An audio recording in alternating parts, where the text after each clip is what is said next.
आदाब, नमस्कार। आप देख रहे हैं INN चैनल। मैं हूं शेख अहमद अली। इस न्यूज़ बुलेटिन में आइए सबसे पहले नजर डालते हैं हेडलाइंस पर। आरटीसी हड़ताल खत्म करने जेएसी ने किया ऐलान, लेकिन रियासती हुकूमत ने कहा लेबर कमिश्नर के फैसले तक मुलाजिमीन की नौकरी पर वापसी नामुमकिन। महाराष्ट्र में बीजेपी हुकूमत के मुस्तकबिल पर सुप्रीम कोर्ट चाशुम्बे को सुनाएगा फैसला। महाराष्ट्र मामले को लेकर कांग्रेस का पार्लियामेंट के अंदर और बाहर एहतजाज। शिवसेना एनसीपी कांग्रेस ने होटल हयात में किया ताकत का मुजाहरा। 162 एमएलए की मीडिया के रूबरू परेड। और कांगो में मुसाफिर तैयारा हादसे का शिकार, 29 अफराद हलाक। नाज़रीन, आइए सबसे पहले नजर डालते हैं कुछ अहम खबरों पर। आरटीसी ज्वाइंट एक्शन कमेटी के कन्वीनर अश्वत्थामा रेड्डी ने 52 दिन से जारी मुलाजिमीन की हड़ताल खत्म कर देने का ऐलान किया है। हैदराबाद में जेएसी कायदीन का एक इजलास मुनक्किद हुआ। इजलास के बाद अश्वत्थामा रेड्डी ने मीडिया को बताया कि मुलाजिमीन के मफादात के लिए ड्यूटी पर रुजू होने का फैसला किया गया है। उन्होंने वाज़ेह किया कि मुलाजिमीन की हड़ताल 25 नवंबर को ख़त्म हो गई है और तमाम मुलाजिमीन कल यानी 26 नवंबर मंगल से सुबह 6 बजे ड्यूटी पर रुजू होंगे। उन्होंने आरटीसी इंतज़ामिया से अपील की कि वो ड्यूटी पर रुजू होने वाले मुलाजिमीन को ना रोकें और हड़ताल के दौरान आर्जी खिदमात अंजाम देने वाले ड्राइवर और कंडक्टर ड्यूटी पर रुजू ना हो। अश्वत्थामा रेड्डी ने कहा कि हुकूमत को मनाने के लिए हर तरह की कोशिश की गई, लेकिन हुकूमत इस मामले पर बात करने के लिए तैयार नहीं है। उन्होंने कहा कि बाज़ ओहदेदार आरटीसी को फ़रोख्त करने की कोशिश कर रहे हैं। आरटीसी के तहफ़्फ़ुज़ के लिए मरहलावारी तौर पर एहतजाज किया जाएगा। उन्होंने कहा कि अंदरूनी तौर पर इंतज़ामिया में तब्दीली लाने की कोशिशें की जा रही हैं।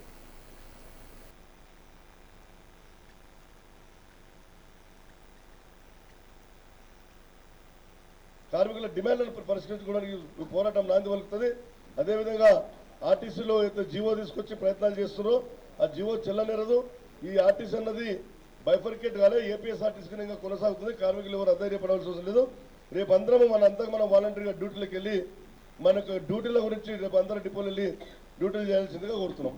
అంటే ఈ రోజు 1-2 డిపోలు అయినా అప్పటికి విరమణ కాలేదు కాబట్టి ఇప్పుడు విరమణ అయింది కాబట్టి అందరూ ఖచ్చితంగా వెళ్తే ప్రభుత్వం ఆ దిశగా శాంతియుతంగా ప్రభుత్వం యాజమాన్యము కార్మికులను ప్రశాంత పరిస్థితుల్లో డ్యూటీలు కల్పించుకునే విధంగా చర్యలు తీసుకుంటుందని మేము భావిస్తున్నాం. వేసే తీసుకుంటుందని మేము భావిస్తున్నాము. ఖచ్చితంగా అదేవిధంగా ప్రభుత్వం ఎందుకంటే గౌరవ హైకోర్టు సూచించిన మేరకు ఒక ఎంప్లాయర్కు ఉన్న సంబంధాలు కొనసాగించాల్సిందిగా మేము ప్రభుత్వాన్ని మరొకసారి మీ ద్వారా రిక్వెస్ట్ చేస్తున్నాం. యాజమాన్యాన్ని, ప్రభుత్వాన్ని. మాకు ఎలాంటి ఆర్డర్ రాలేదు. రేపు చూద్దాం. ఒకవేళ రేపు ఎవరిని విధులకు తీసుకుని పక్షాన మళ్ళీ పోరాటం యథావిధిగా కొనసాగుతుంది, ఉధృతంగా కొనసాగుతుంది. ఆ పరిస్థితులు కల్పించొద్దని ప్రభుత్వాన్ని, యాజమాన్యాన్ని మేము కోరడం జరుగుతుంది.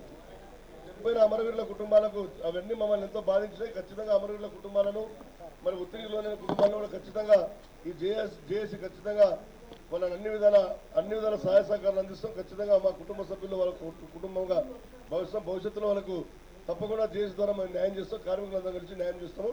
కార్మికులు ఈ యొక్క ప్రస్తుత పరిస్థితులను అర్థం చేసుకొని మేము తీసుకున్న నిర్ణయానికి సహాయ సహకారంగా అందించాల్సిందిగా కోరుతున్నాం. కార్మికులు, ప్రజలు. आरटीसी मुलाजिमीन की ज्वाइंट एक्शन कमेटी के ऐलान हड़ताल खत्म करने के ऐलान पर आरटीसी इंतज़ामिया के मैनेजिंग डायरेक्टर सुनील शर्मा ने कहा कि जेएसी के दोबारा खिदमत से रुजू होने का ऐलान मज़हका खैज़ है। उन्होंने अपने बयान में कहा कि एक तरफ हड़ताल जारी है और दूसरी तरफ हड़ताल ख़त्म करके खिदमत से रुजू होने का ऐलान किया जा रहा है। इस तरह की मनमानी मुल्क के किसी भी सरकारी इदारे में नहीं हुई होगी। सुनील शर्मा ने कहा कि मुलाजिमीन अपनी मर्ज़ी से गैर हाजिर हुए हैं, जो बिल्कुल गैर कानूनी है। त्यौहार के अहम मौके पर हड़ताल के फैसले से अवाम को काफ़ी मुश्किलात पेश आई हैं। मुलाजिमीन फ़िलहाल गैर कानूनी हड़ताल पर हैं और खिदमत से रुजू होने का फ़ैसला क़वायद के ख़िलाफ़ है और ये मुमकिन नहीं है। इस मसले को लेबर कोर्ट से रुजू करने की अदालत ने हिदायत दी है। इस पर लेबर कमिश्नर ही फ़ैसला ले सकते हैं। इसके बाद ही आरटीसी इंतज़ामिया कुछ कर सकती है। कानून के मुताबिक और तौर तरीके से हर काम होता है। तब तक मुलाजिमीन को सब्र से काम लेने की ज़रूरत है। मुलाजिमीन अब तक यूनियन की बातों में आकर अपना नुकसान कर चुके हैं। आगे भी उनका साथ देकर और नुकसान ना उठाएं। अगर कोई अमन व क़ानून की सूरत हाल को बिगाड़ने की कोशिश करेगा तो उसको बख्शा नहीं जाएगा।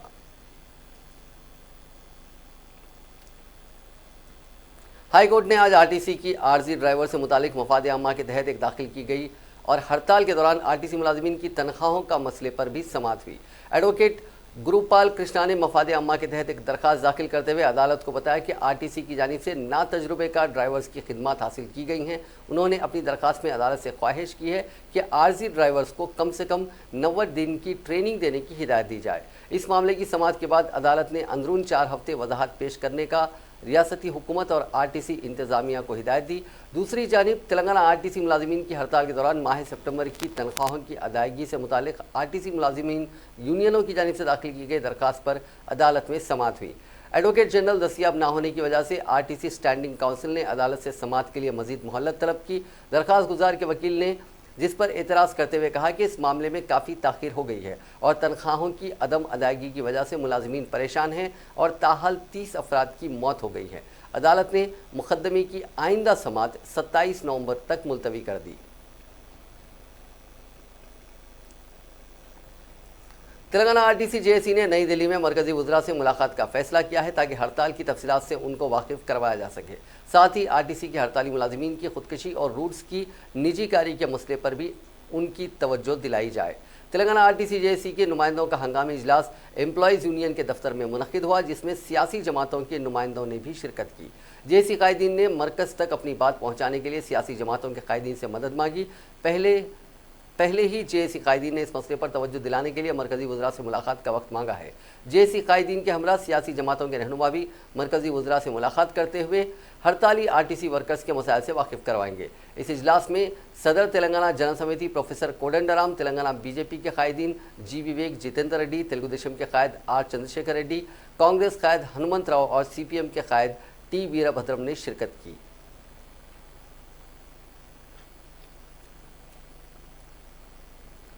महाराष्ट्र में सियासी उथल पुथल जारी है और सुप्रीम कोर्ट में पीर के रोज़ इंतहाई अहम समाअत हुई। सभी फरीकैन की ज़बरदस्त दलीलों के दौरान सुप्रीम कोर्ट ने सब्र के साथ सभी की बात सुनी और तय किया कि अब मंगल की सुबह 10:30 बजे इस मामले में फैसला सुनाया जाएगा। जस्टिस एनवी रमना ने कहा कि वो कल सुबह 10:30 बजे इस पर हुक्म जारी करेंगे। पीर को भी समाअत में सॉलिसिटर जनरल ने गवर्नर को मिले खतूत को पेश किया। इसके साथ ही दोनों फरीकैन के वकीलों ने अपनी अपनी बात रखी। कपिल सिब्बल, अभिषेक मनु सिंघवी ने शिवसेना एनसीपी की पैरवी की, जबकि अजीत पवार की तरफ से एडवोकेट मनिंदर सिंह पेश हुए। वहीं मुकुल रोहतगी ने देवेंद्र फडणवीस की तरफ से दलीलें रखी। जस्टिस एनवी रमना की सदारत वाली बेंच में जस्टिस अशोक भूषण और जस्टिस संजीव खन्ना भी शामिल हैं। समाअत के दौरान सॉलिसिटर जनरल तुषार मेहता ने कहा कि गवर्नर का फैसला दिखाने से पहले वो केस के मंजरनामे के बारे में बताना चाहेंगे। उन्होंने अदालत में गवर्नर की तरफ से देवेंद्र फडणवीस को हुकूमत बनाने के लिए दी गई दावत की कॉपी अदालत में रखी। इसके साथ ही उन्होंने 22 नवंबर को अजीत पवार के जरिए गवर्नर को भेजे गए हिमायती खत को रखा। इस दौरान कांग्रेस, एनसीपी और शिवसेना की तरफ से अदालत में पेश हुए वकीलों ने जहां आज ही अदालत से अक्सरियत साबित करने के लिए फ्लोर टेस्ट कराने का मुतालबा किया, वहीं बरसर इख्तिदार तबके के वकील ने कहा कि फ्लोर टेस्ट तो होना ही है, लेकिन उन्हें मजीद वक्त दिया जाना चाहिए। इसी दौरान ये इंकशाफ भी हुआ कि गवर्नर भगत सिंह कोश्यारी ने फडणवीस हुकूमत को अक्सरियत साबित करने के लिए 14 दिनों का वक्त दिया है, जबकि पहले कहा जा रहा था कि 30 नवंबर तक हुकूमत को अक्सरियत साबित करना है।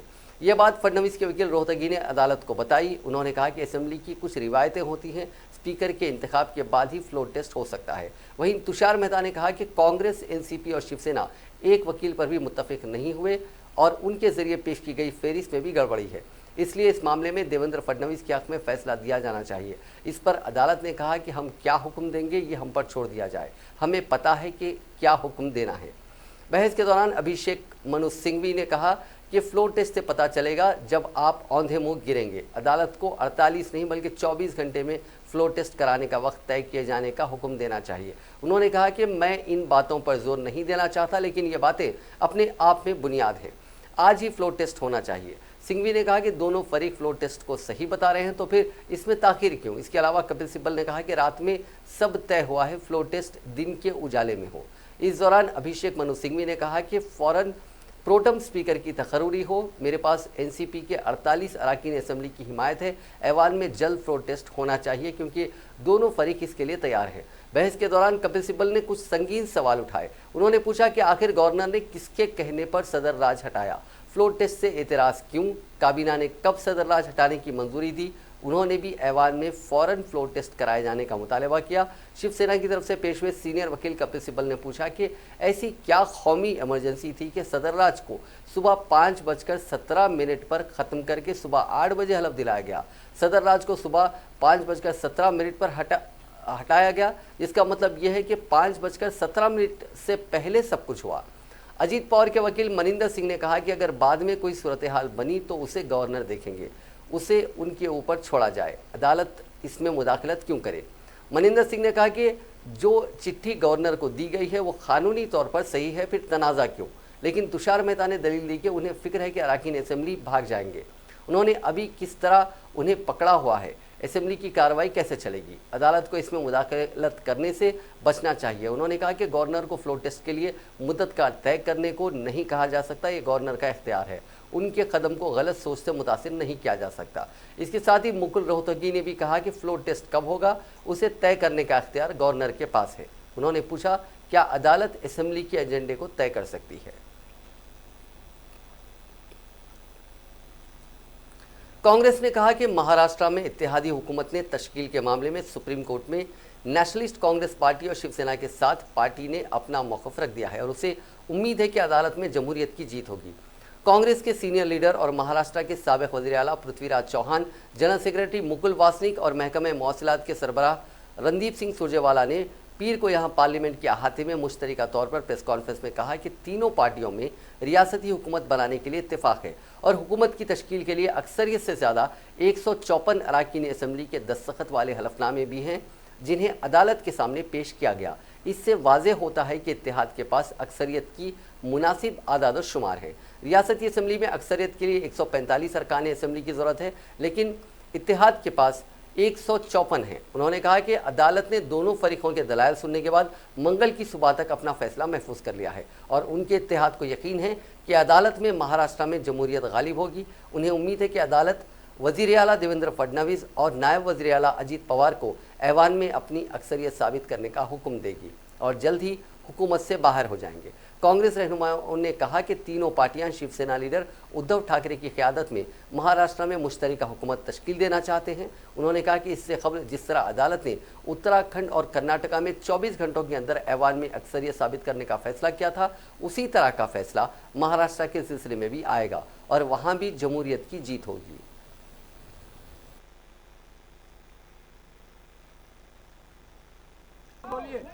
आज देश के उच्चतम न्यायालय ने भारतीय राष्ट्रीय कांग्रेस, शिवसेना और राष्ट्रवादी कांग्रेस पार्टी की संयुक्त याचिका पर दोनों पक्षों की बहस सुनी।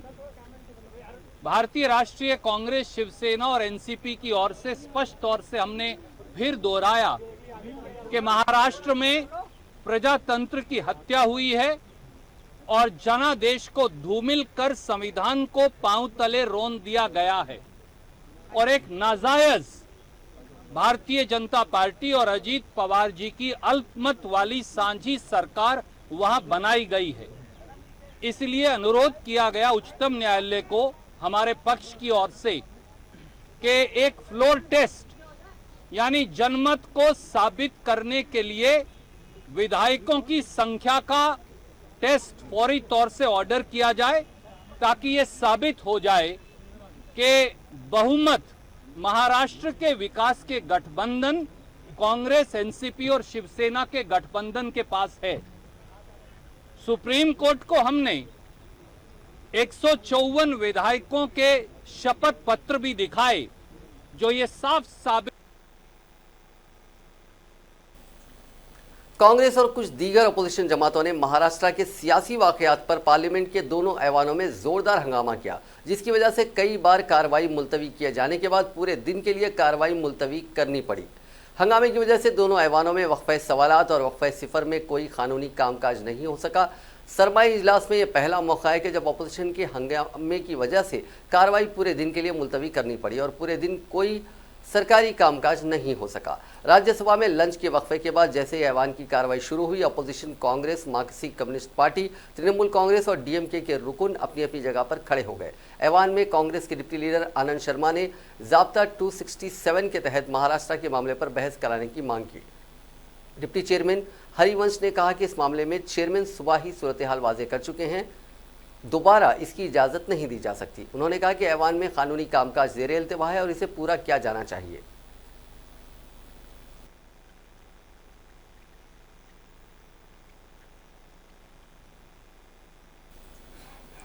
महाराष्ट्र में जमहूरियत के कत्ल का इल्ज़ाम लगाते हुए कांग्रेस के रुकन राहुल गांधी ने पीर को लोकसभा में सवाल पूछने से इनकार कर दिया। आज वक्फे सवाल में अहम सवालों की फहरिस्त में पहला सवाल राहुल गांधी का ही था। राहुल गांधी ने दर्ज फहरिस्त ज़ात व क़बाइल से ताल्लुक़ रखने वाले तुलबा और तालबात के लिए हॉस्टल के मसले का सवाल दिया था।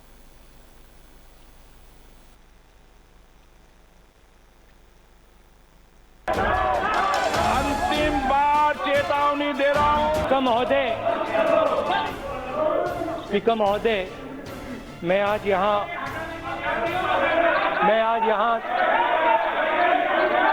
सवाल पूछने आया था। स्पीकर महोदय, मैं आज यहाँ सवाल पूछने आया था, मगर मेरे सवाल पूछने का आज कोई मतलब ही नहीं है, क्योंकि महाराष्ट्र में लोकतंत्र की हत्या हुई है। लोकतंत्र की हत्या हुई है, तो मेरे सवाल पूछने का कोई मतलब नहीं है आज। धन्यवाद। कांग्रेस की जनरल सेक्रेटरी प्रियंका गांधी वाड्रा ने भारतीय जनता पार्टी को निशाना बनाते हुए कहा कि वो महाराष्ट्र में कर्नाटक के खेल को भी दोहरा रही है और आईनी इदारों को अगवा करके आइन के खिलाफ वर्जी कर रही है। प्रियंका गांधी ने पीर को ट्वीट किया, टीवी दिखा रहा है कि बीजेपी महाराष्ट्र में इदारों और आइन को पामाल करते हुए कर्नाटक के खेल को दोबारा दोहराने की कोशिश कर रही है। उन्होंने कहा कि महाराष्ट्र में हजारों किसान खुदकुशी कर रहे हैं, लेकिन बीजेपी को उनकी फिक्र नहीं है। उन्होंने कहा कि महाराष्ट्र में 12,000 किसानों ने खुदकुशी कर ली। बीजेपी हुकूमत की जेब में उनके लिए मदद नहीं निकली। पार्टी की जनरल सेक्रेटरी ने बीजेपी के वहां हुकूमत बनाने के इक़दाम को मैंडेट की तौहीन करार देते हुए कहा, क्या हम मैंडेट को खुलेआम अगवा करने के दौर में पहुंच गए हैं। कांग्रेस ने पीर के रोज मरकज में वाक़ हुक्मरान भारतीय जनता पार्टी पर महाराष्ट्र के मामले पर जमहूरियत के कत्ल का इल्ज़ाम आयद किया और पार्लियामेंट के अंदर और बाहर नारे लगाए और हुकूमत के खिलाफ नारेबाजी की। पार्लियामेंट की कार्रवाई शुरू होने से पहले पार्टी के मेंबरान पार्लियामेंट ने पार्लियामेंट हाउस कॉम्प्लेक्स में बाबा कौम महात्मा गांधी के मुजस्समे के सामने एहतजाजी मुजाहरा किया और नारेबाजी की। पार्टी के लोकसभा और राज्यसभा के मेंबरों ने कहा कि महाराष्ट्र में आइन का कत्ल किया गया और जमहूरी विखार को ताक पर रखते हुए हुकूमत तश्कील दी गई है। बाद पार्टी के मेंबरान पार्लियामेंट ने भी राज्यसभा और लोकसभा में ज़बरदस्त हंगामा किया और ऐवान की कार्रवाई नहीं होने दी, जिसकी वजह से दोनों ऐवानों में वक्फे सवाल और वक्फे सिफर मुतासिर रहे। हंगामा करने वाले केरला के अर्नाकुलम से लोकसभा में कांग्रेस के रुकन हैबी एडन और केरला के ही त्रिशूर से पार्टी के रुकन TN प्रतापन को काले रंग का बड़ा सा बैनर लेकर ऐवान में आने और स्पीकर ओम बिरला का हुक्म ना मानने की वजह से ऐवान से बाहर निकाले जाने का हुक्म दिया गया। इधर यूथ कांग्रेस की सरबराही में पार्टी कारकुनों ने महाराष्ट्र के मामले पर एहतजाज किया, पार्लियामेंट का घेराव करने और हुकूमत मुखालिफ नारे लगाने की कोशिश की। इस दौरान मेंबरान ने कांग्रेस की क़यादत में पार्टी कारकुनान के मसले पर यहां पार्लियामेंट का मुहासरा करने की कोशिश करते हुए मुजाहरा किया और हुकूमत मुखालिफ नारे लगाए।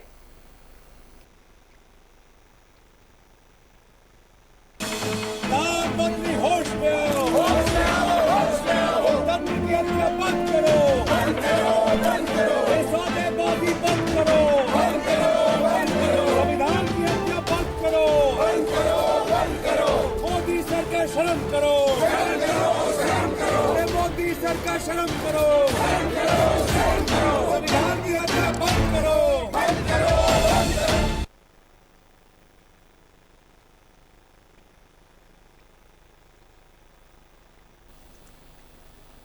मुंबई के होटल हयात में शिवसेना, NCP और कांग्रेस की 162 अरकान असम्बली ने न सिर्फ मीडिया के सामने परेड कर हुकूमत साजी के लिए ज़रूरी नंबर का मुजाहरा किया, बल्कि आइन को बचाने का हलफ भी उठाया। इस मौके पर NCP सरबराह शरद पवार, शिवसेना सरबराह उद्धव ठाकरे और कांग्रेस के सीनियर लीडर मल्लिकार्जुन खड़गे भी मौजूद थे। शरद पवार ने मीडिया से खिताब करते हुए कहा कि हम यहाँ महाराष्ट्र की आवाम के लिए एक साथ खड़े हुए हैं। उन्होंने मजीद कहा कि रियासत में एक ऐसी हुकूमत बनी है जिसके पास अक्सरियत नहीं है। कर्नाटका, गोवा और मणिपुर में भी बीजेपी के पास अक्सरियत नहीं थी और उन्होंने हुकूमत बनाई, लेकिन महाराष्ट्र में ऐसा नहीं होने दिया जाएगा। शिवसेना, एनसीपी और कांग्रेस की 162 सरकर्दा लीडरों की मौजूदगी में अराकीन असेंबली ने मुत्तहिद रहने और आइन को बचाने का भी हलफ लिया। अराकीन असेंबली को तीनों पार्टियों के सरबराहान यानी उद्धव ठाकरे, शरद पवार और सोनिया गांधी का नाम लेकर बदनीयती से कोई काम नहीं करने और बीजेपी की हिमायत नहीं करने का हलफ दिलाया गया। इस मौके पर बाबा साहेब अम्बेडकर और छत्रपति शिवाजी महाराज के नाम पर नारे भी लगे।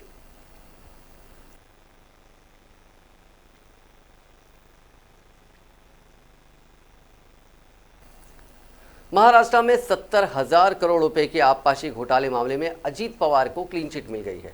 मीडिया जराये के मुताबिक महाराष्ट्र के नायब वजीर आला के तौर पर ओहदे का हलफ लेने के 2 रोज बाद ही उन्हें एंटी करप्शन ब्यूरो ने बड़ी राहत देते हुए उनके खिलाफ मामला बंद करने का ऐलान कर दिया। हालांकि उनके खिलाफ बदनवानी का मामला बीजेपी का सबसे बड़ा इंतखाबी मौजू रहा।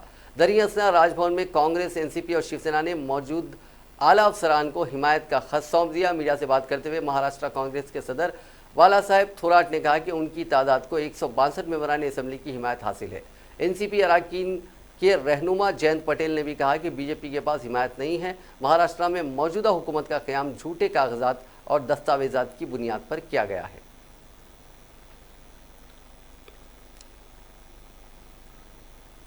तेलंगाना की गवर्नर तमिलिसाई सौंदरराजन से चीफ मिनिस्टर के चंद्रशेखर राव ने मुलाकात की। राजभवन में हुई इस मुलाकात के दौरान चीफ मिनिस्टर ने रियासत की ताज़ा सूरत हाल और दीगर उमूर पर गवर्नर से तफसीली तबादला ख्याल किया। जराये के मुताबिक इस मुलाकात के दौरान चीफ मिनिस्टर ने नए रेवेन्यू एक्ट की मंजूरी, Telangana state road transport corporation की निस्फ बसों को खानगी आने के फैसले से भी वाकिफ करवाया। उन्होंने गुज़िश्ता 52 दिन से रियासत में जारी आरटीसी मुलाजिमीन की हड़ताल के बाद रियासत में अवामी ट्रांसपोर्ट निज़ाम की कारकर्दगी से भी वाकिफ करवाया। केसीआर ने बताया कि नए रेवेन्यू एक्ट को मुतारिफ कराते हुए अवाम को बेहतर से बेहतर सहूलत फराहम करने के इक़दाम किए जाएंगे। इस एक्ट की तैयारी के सिलसिले में चीफ मिनिस्टर गुज़िश्ता कई माह से आला ओहदेदारों के साथ कई अदवार के इजलास मुनक्किद कर चुके हैं। नए रेवेन्यू कानून की मंजूरी के जरिए ज़रई अराजियात की खरीदो फरोख्त में शफाफियत लाने के इक़दाम किए जाएंगे। इस एक्ट की मंजूरी और अमल आवरी के बाद ज़रई अराजी की फरोख्त के फौरी बाद महकमा रजिस्ट्रेशन की जानिब से अराजी के मालिक का नाम मिनटों में हदफ हो जाएगा और ख़रीदने वाले का नाम उसकी जगह दर्ज कर दिया जाएगा। इसी तरह पट्टा पासबुक की इजराई में भी शफाफियत लाई जा सकती है। इस एक्ट की मंजूरी से किसानों को अराजी तनाज़ात से पाक रखा जा सकता है और उन्हें अराजी तनाज़ात के सिलसिले में अदालतों या सरकारी दफातर के चक्कर लगाने नहीं पड़ेंगे। गवर्नर तमिलिसाई सौंदरराजन से आज हाई कोर्ट के chief justice Raghvendra S Chauhan और जिला कलेक्टर हैदराबाद मानिक राज कन्नन ने मुलाकात की और उन्होंने हफ्ता तवील कौमी यकजहती और अतियात की उसूली से मुतालिक फ्लैग डे प्रोग्राम के तहत अतियात उसूल किए। National foundation for communal harmony की हिदायत के मुताबिक 19 नवंबर तक 25 नवंबर मुल्क भर में कौमी यकजहती पर हफ्ता तवील प्रोग्राम मुनक्किद हुआ। इस प्रोग्राम के तहत आवाम में कौमी यकजहती और फ़िरक़ावाराना हम आहंगी से मुतालिक शऊर बेदारी मुहिम चलाई गई। प्रोग्राम के दौरान सेमिनार, वर्कशॉप, तहरीरी व तकरीरी मुकाबले मुनक्किद करते हुए फ्लैग डे के मौके पर अतियात उसूल किए जाते हैं। जमा होने वाले अतियात से फ़िरक़ावाराना तशद्दुद, इंतहा पसंदी के दौरान फौत होने वाले सरपरस्तों के यतीम बच्चों में माली इमदाद फराहम की जाती है। रियासती वजीर के तारक रामाराव ने बायोडाइवर्सिटी फ्लाईओवर ब्रिज पर पेश आए खौफनाक सड़क हादसे पर शदीद बरहमी का इजहार किया और हादसे की तहकीकात के लिए 3 रुकनी कमेटी तश्कील दी गई है। इस कमेटी में चीफ इंजीनियर श्रीधर बाबू के बशमूल ली एसोसिएट प्राइवेट लिमिटेड पर मुश्तमिल कमेटी तश्कील दी गई है। कमेटी को हिदायत दी गई है कि फ्लाईओवर ब्रिज के डिज़ाइन और हादसे की रोकथाम के लिए अंदरून 3 यौम रिपोर्ट पेश की जाए। वाज़ेह है कि गच्चीबौली फ्लाईओवर ब्रिज पर 2 रोज़ कबल एक हादसा पेश आया था। तकरीबन 104 किलोमीटर की रफ्तार से जाने वाली कार बेकाबू होकर ब्रिज से नीचे गिर पड़ी थी। इस हादसे में एक खातून बरसरे मौका हलाक हो गई जबकि उसकी बेटी और दीगर अफराद जख्मी हो गए थे। हादसे के बाद फ्लाईओवर ब्रिज के डिज़ाइन पर तनकीदें की जा रही थी।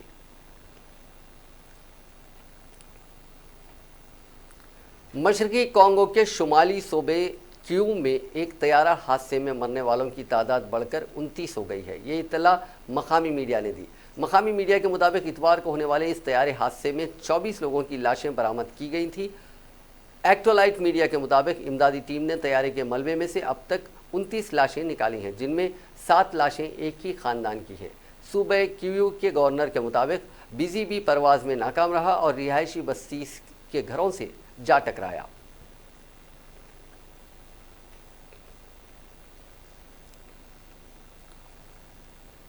तेलंगाना हुकूमत की जानिब से ग्रेटर हैदराबाद की ईसाई बरादरी के लिए अजला, रंगारेड्डी, मेडचल के मुख्तलिफ इलाकों में कब्रस्तानों के लिए 68.32 एकड़ अराजी मख्तस की गई है। आज ईसाई बरादरी के एक वफद ने रियासती प्लानिंग कमीशन के vice chairman B Vinod Kumar से उनकी क़यामगाह पर मुलाकात करते हुए कब्रस्तान के लिए अराजी मख्तस करने पर इजहार तशक्कुर किया। इस वफद ने बताया कि आज़ादी के बाद से ताहाल उनके मसाइल पर किसी हुकूमत ने तवज्जो नहीं दी, लेकिन तेलंगाना हुकूमत ने उनके मसाइल पर तवज्जो देते हुए 68 एकड़ अराजी मख्तस की है।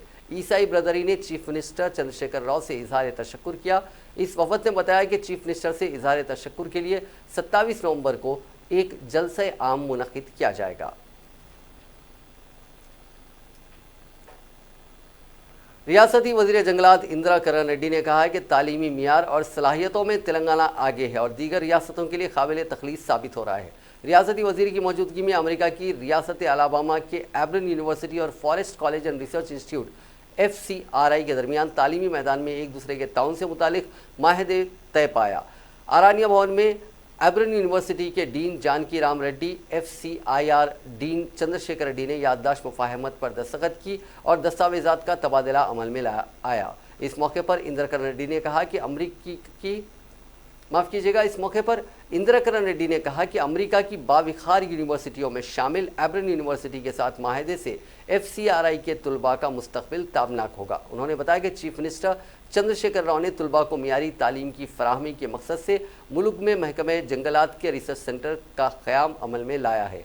चीफ मिनिस्टर की ख्वाहिश के मुताबिक बैनुल अक़वामी मियारात के मुताबिक मुल्क में forest college and research institute का क़याम अमल में लाया जा रहा है।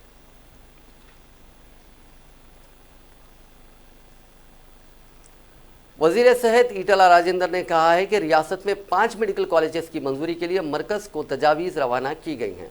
फिल वक्त रियासत में 33 मेडिकल कॉलेजेस हैं। रियासत में सबसे ज़्यादा डॉक्टर्स दस्तियाब रखने वाली रियासत तेलंगाना है। रियासत में महकमे सेहत को तरक्की देते हुए इसे मुल्क भर की रियासतों के लिए रोल मॉडल बनाया जाएगा। ज़िले करीमनगर के हुजूराबाद गवर्नमेंट एरिया हॉस्पिटल में वज़ीर मौसूफ ने महकमे के आला ओहदेदारों के साथ एक जायज़ा इजलास मुनक़िद किया, जिसमें महकमे सेहत के प्रिंसिपल सेक्रेटरी शांति कुमारी, कमिश्नर सेहत और ख़ानदानी बहबूद रमेश रेड्डी के अलावा ज़िले ओहदेदार भी मौजूद थे। जायज़ा इजलास से खिताब करते हुए वज़ीर सेहत ने कहा कि रियासत के डिस्ट्रिक्ट गवर्नमेंट हॉस्पिटल को 9 करोड़ 550 रुपये से तरक्की दी जा रही है। माफ़ कीजिएगा, वज़ीर सेहत ने कहा कि रियासत के 9 डिस्ट्रिक्ट गवर्नमेंट हॉस्पिटल्स को 550 करोड़ रुपए से तरक्की दी जा रही है। इसके अलावा सिद्दीपेट, नलगुंडा, सूर्यापेट और महबूबनगर के डिस्ट्रिक्ट हॉस्पिटल्स को सुपर स्पेशलिटी हॉस्पिटल्स में तब्दील किया जा रहा है। उन्होंने कहा कि रियासत में गुज़िश्ता 3 माह से वो महकमे सेहत की सरगर्मियों और सरकारी दवाखानों के कामकाज के तरीक़ेकार और उसमें मौजूद सहूलतों से वाकिफियत हासिल कर रहे हैं। इस सिलसिले में रियासत के कई सरकारी हॉस्पिटल्स का शख्सी मायना भी कर चुके हैं। चीफ मिनिस्टर चंद्रशेखर राव की सोच गरीबों को मुफ्त और मियारी इलाज फराहम करना है। उनकी सोच के मुताबिक सरकारी दवाखानों को तरक्की देते हुए बेहतर से बेहतर इलाज के इक़दाम किए जा रहे हैं। वज़ीर सेहत ने कहा कि महकमे सेहत में कई तब्दीलियाँ और असलाहत लाने के इक़दाम भी किए जा रहे हैं। ईटला राजेंद्र ने कहा कि ज़मीनी हकीकत का जायज़ा लेते हुए दवाखानों के मसाइल से वाकिफियत हासिल करने आज हुजूराबाद के एरिया हॉस्पिटल में वो शख्सी तौर पर मायना कर चुके हैं। अवाम बीमारियों पर लाखों रुपए खर्च कर रहे हैं। बीमारियों की क़ब्ल वक्त शनाख्त करते हुए बेहतर से बेहतर इलाज की सहूलत सरकारी दवाखानों में फ़राहम करने का फ़ैसला किया गया है। उन्होंने कहा कि दही इलाकों के गरीब आवाम को ब्लड प्रेशर, शुगर, डायलिसिस जैसी बीमारियों पर लाखों रुपए खर्च कर रहे हैं। उन्हें खानगी दवाखानों से रुजू होने के बजाय सरकारी दवाखानों में मुफ्त इलाज की सहूलत फराहम करने के इक़दाम किए जा रहे हैं। उन्होंने कहा कि गरीब आवाम को हादसात पर भी लाखों रुपए इलाज के लिए खर्च करने पड़ रहे हैं। हादसे में शदीद ज़ख्मी होने वाले गरीब अफराद को 20 लाख रुपए तक भी खर्च करना पड़ रहा है। हादसे के इलाज की सहूलत भी सरकारी दवाखानों में फराहम करने के लिए ट्रॉमा सेंटर्स कायम किए जा रहे हैं। उन्होंने कहा कि हुकूमत की जानिब से सरकारी दवाखानों में फराहम की गई सहूलतों से 50% ज़चगियाँ सरकारी दवाखानों में अंजाम दी जा रही हैं। 100% ज़चगियों को सरकारी दवाखानों में अंजाम देने के इक़दाम किए जाएंगे। उन्होंने कहा कि हुजूराबाद असम्बली हल्के में हर ख़ानदान की सेहत से मुतालिक सर्वे मुनक़िद किया जाएगा, जिसके ज़रिए किस घर में कौन से मरीज़ पाए जाते हैं उसकी तफसीलात हासिल की गई। इस सर्वे के ज़रिए घर घर इलाज की सहूलत फ़राहम करने के इक़दाम किए जाएंगे।